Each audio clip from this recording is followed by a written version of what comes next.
Pessoal, é o dia inteiro recebendo essas notificações aí, dá uma olhada. E olha que eu tô aqui em Buenos Aires, na Argentina, em frente à Casa Rosada.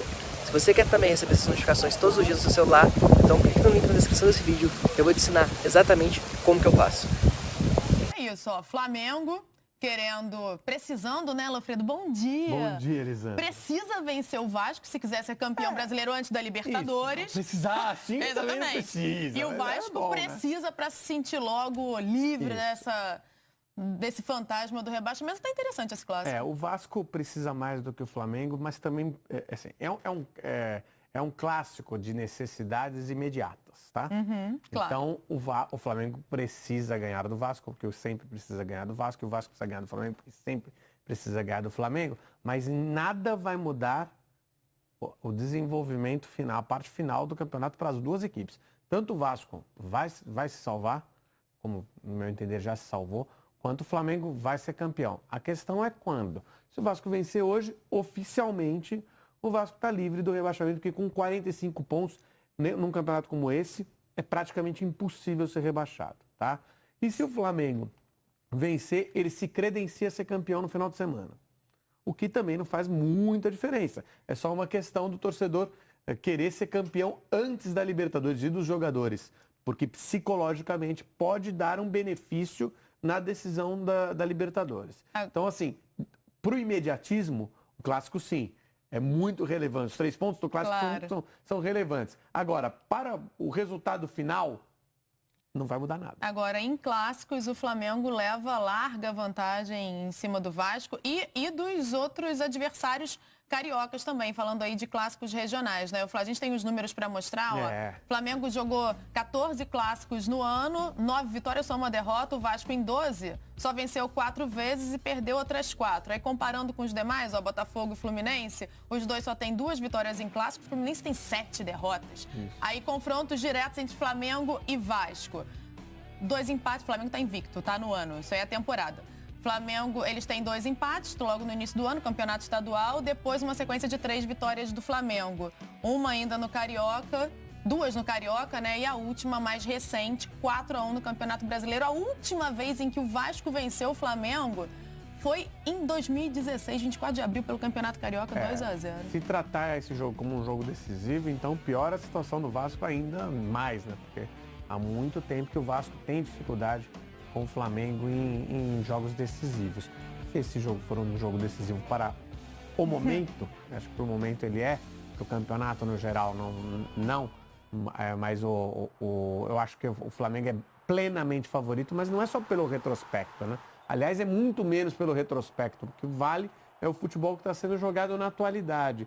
E a gente sabe que o Flamengo está jogando um futebol diferente de qualquer outro adversário, não é um futebol diferente do Vasco. O Vasco está jogando um futebol mediano, o que, inclusive, para o elenco do Vasco, a situação financeira do Vasco, a realidade do Vasco, é um bom futebol. Ele é bem acima do apresentado por Botafogo e Fluminense, que, teoricamente, o Vasco tem problemas semelhantes a Botafogo e Fluminense. Foi o que o Plácido apresentou ali na reportagem. Os dois clubes estão cumprindo as suas metas, né? O Flamengo, meta de título, de topo da tabela, e o Vasco a meta de fugir da zona de rebaixamento. Agora está lá no meio da tabela, os matemáticos dão aí um risco de 1% de rebaixamento para o Vasco. É praticamente inexistente.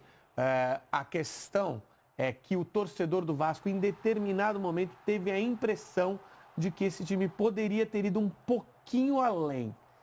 E se fosse um pouquinho além, ele teria ido além, né? O que se espera desse grupo do Vasco, com um treinador com histórico, com experiência, é que se obtenha um resultado de tranquilidade. E acho que aconteceu. Agora, a gente tem falado muito do jogo anterior à final da Libertadores, que vai ser a partida do fim de semana do Flamengo contra o Grêmio. Será que o Jesus vai poupar? Será que ele vai com força máxima? Daí, bom dia, Fabiola Andrade. Quero saber de você. E hoje, vai com tudo esse Flamengo? Força máxima, será?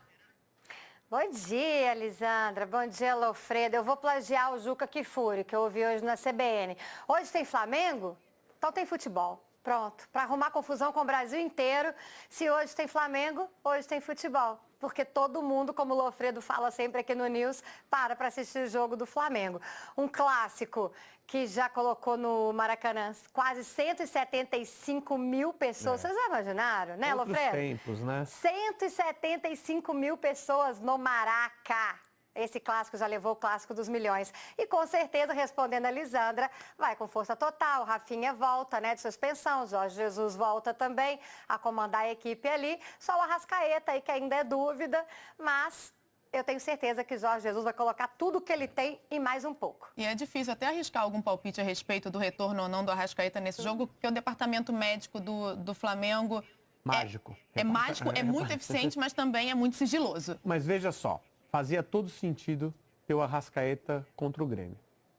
Tá? Todos os esforços foram feitos para que, naquele jogo que era decisivo para o Flamengo, ele estivesse em condição de jogar, bem como o Rafinha. Fazia todo sentido. Nesse momento, não. Nesse momento, o Flamengo é campeão brasileiro, gente. O Flamengo já é campeão brasileiro. Calma! Não, calma não. O Flamengo é que a gente demora para falar, mas o Flamengo foi campeão brasileiro no final do primeiro turno. Mas a gente demora para falar. Tá? Ah, não. Aí não. Não, quando ganhou do Santos no final do primeiro turno, o Flamengo Não, já era... gosto disso. A gente não tinha percebido ainda, Deixa Fabiola. Lofredo viaja. Lofredo viaja. A gente não tinha percebido ainda, Fabiola. A gente não tinha percebido e a gente não tem muita coragem também para se antecipar tanto. Entendeu? Mas já tinha um indicativo. Mas enfim, o Flamengo agora eu acho que já é campeão, né? Ou há 2 semanas já é campeão brasileiro. Não faz sentido você colocar um jogador que está em risco na final da Libertadores, sim. O cara entra e olha, dá tudo, porque depois que acabar hoje, você vai descansar mais de mês. Vamos ver como é que deve ser o Flamengo, que vai entrar em campo hoje contra o Vasco?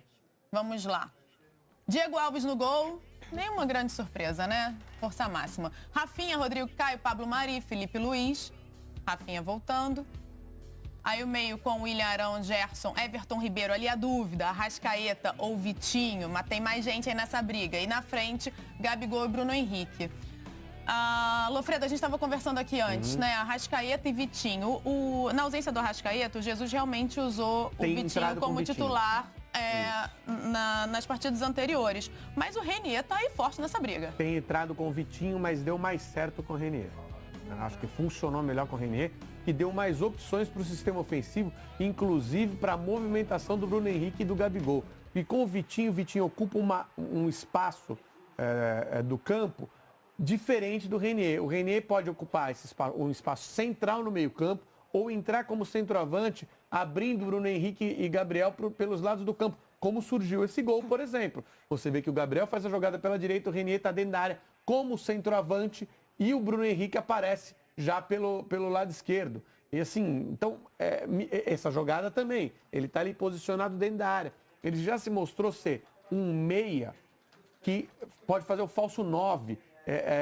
Esse é um jogador que dá mais opções para variação tática. O que Bruno Henrique e Gabriel também dão. O que o Arrascaeta dá, o Gerson, talvez seja o maior expoente desse time nessa questão. Então, quanto mais capacidade de mudar de posição, de criar uma posição nova, de causar uma dificuldade para a marcação adversária, por não saber exatamente o posicionamento do jogador, esse atleta pode dar, é a maior contribuição para o time ele está dando. E agora, Fabiola, a gente fala muito quando a gente fala dos números do Flamengo, a gente fala muito da vantagem ali, 10 pontos à frente do Palmeiras, mas tem um número que eu acho também muito impressionante, que é o número de gols marcados pelo Flamengo. O Flamengo é o melhor ataque disparado da competição, 68 gols marcados. O que vem logo em seguida é o Grêmio com 55. E aí, o Vasco está com problemas na zaga, né? Já não tem o Leandro Castan, que está suspenso. Agora o Ricardo lesionado. Talvez não vá com plano B, vá com plano C, que é o Erley. Como é que você vê isso se desenrolando em campo, Fabiola? Claro, não tem como comparar um plantel com outro, um elenco com outro, né? Não tem como comparar o Flamengo com nenhum elenco hoje do Brasil. Mas eu acredito em clássicos, eu acho que as coisas realmente se equiparam. Eu não estou dizendo que o Vasco vai jogar no nível do Flamengo, mas a vontade é tanta, né? Ainda mais com o Luxemburgo, um treinador experiente, vencedor do outro lado. Eu realmente acredito que o Vasco vai complicar a vida do Flamengo, como o Botafogo complicou. Quem diria que o Botafogo ia conseguir, quase consegue um empate, né? Junto com o Flamengo, com um elenco infinitamente mais limitado. Então, acho que hoje vai ser um jogão de bola, sim. Porque vai ser um Flamengo jogando o que sabe e um Vasco crescendo muito porque vai enfrentar o Flamengo. Existem alternativas para você jogar contra um adversário como o Flamengo e conseguir equilibrar a partida. Acho que o Botafogo mostrou isso. Talvez a do Botafogo não seja num todo o ideal, aquilo que você queira ver numa partida de futebol. Mas, enfim, os técnicos têm que, dentro do limite das regras, usar aquilo que tem. Vamos ver como é que deve ser este Vasco hoje para complicar a vida do Flamengo no Maracanã. Fernando Miguel no gol. Aí vem Iago Pikachu, Henrique Zuerley, estamos apostando no Erley, Danilo Barcelos, Raul, Richard, Marcos Júnior e Rossi. Marrone de volta ao time e o Ribamar. E a gente viu na entrevista do Henriques, ele dizendo que, deixando claro que o Vasco vai tentar fazer a marcação adiantada. O que, na teoria, é uma boa ideia para tentar conter o Flamengo. O problema é quando o Flamengo consegue romper a linha dessa marcação adiantada e pega uma defesa exposta com a qualidade técnica, com a velocidade que os meias e os atacantes do Flamengo jogam. Então, acho que o Vasco... a estratégia do Vasco é uma estratégia que tem uma lógica, mas que tem um risco. O que pode fazer com que o Vasco equilibre o jogo, mas pode fazer com que o Vasco perca a partida logo de cara. Se o Flamengo consegue romper essas linhas nos 15 minutos iniciais, com a intensidade que o Flamengo joga e faz 2-0 no Vasco, não tem mais jogo. É muito difícil você imaginar o Vasco revertendo, tirando uma vantagem dessa. Eu queria que vocês comentassem aí a curiosidade que a gente mostrou na reportagem. As curiosidades, né? Uma, evidentemente, muito legal, que é a visita do Zico no Ninho do Urubu. Mas o que o pai do Neymar lá estava fazendo, estreitando laços, como ele disse com o clube? Fabiola. Recebi essa notícia ontem à noite, foi que também fiquei me perguntando. A verdade é assim, o Zico lá dentro faz todo sentido, né? Ele é praticamente a casa dele, apesar dele não ter frequentado o Ninho do Urubu como jogador, mas ali é o lugar dele, ele tá certíssimo e tá lá sempre, tanto no bom quanto no mau momento. O pai do Neymar, eu ainda não consigo entender muito o motivo da visita, mas ele é um homem de negócios, um homem do futebol, e talvez não tenha nada a ver com o filho dele, né? Talvez Será? tenha a ver mesmo. Será, Lofredo? Talvez não tenha nada a ver? Não sei. Eu sei que acho que não é o momento, né, do Neymar agora. Já tinha jornal colocando Neymar no Flamengo, mas era o Neymar pai. Não tá errado. Cravaram, a notícia tá certa, Neymar no Flamengo, mas era o Neymar pai. Isso aí realmente aconteceu. Eu posso garantir e com absoluta certeza, vou dizer para vocês, que eu não tenho a menor ideia do que ele estava fazendo lá. Vamos tentar descobrir. Vamos lá, o torcedor. Fala, levantou o dedo, fala. Por favor. Só uma coisinha legal aqui que eu tô com os dados da temporada. Você falou dos gols do Flamengo. Olha só, na temporada são 127 gols. O segundo colocado é o Grêmio, que mais fez gols na temporada, 116. Né? Aí vai. Bastante. Mas aí os outros times. Aí sabe o São Paulo? Sabe o São Paulo vai ficar bem bravo comigo, Lofredo, tô arrumando briga. É o último dos 20 da Série A. Consegue fazer menos gols que o Corinthians. 49 gols. E aí, já ganhou dinheiro hoje? Então dá uma olhada nos meus resultados dos últimos 30 dias trabalhando pela internet. Em um mês, eu fiz mais de R$100 mil em vendas enquanto eu tô viajando aqui em Buenos Aires, na Argentina. Quer aprender como que eu faço isso? Então clica no link na descrição desse vídeo que eu vou te ensinar.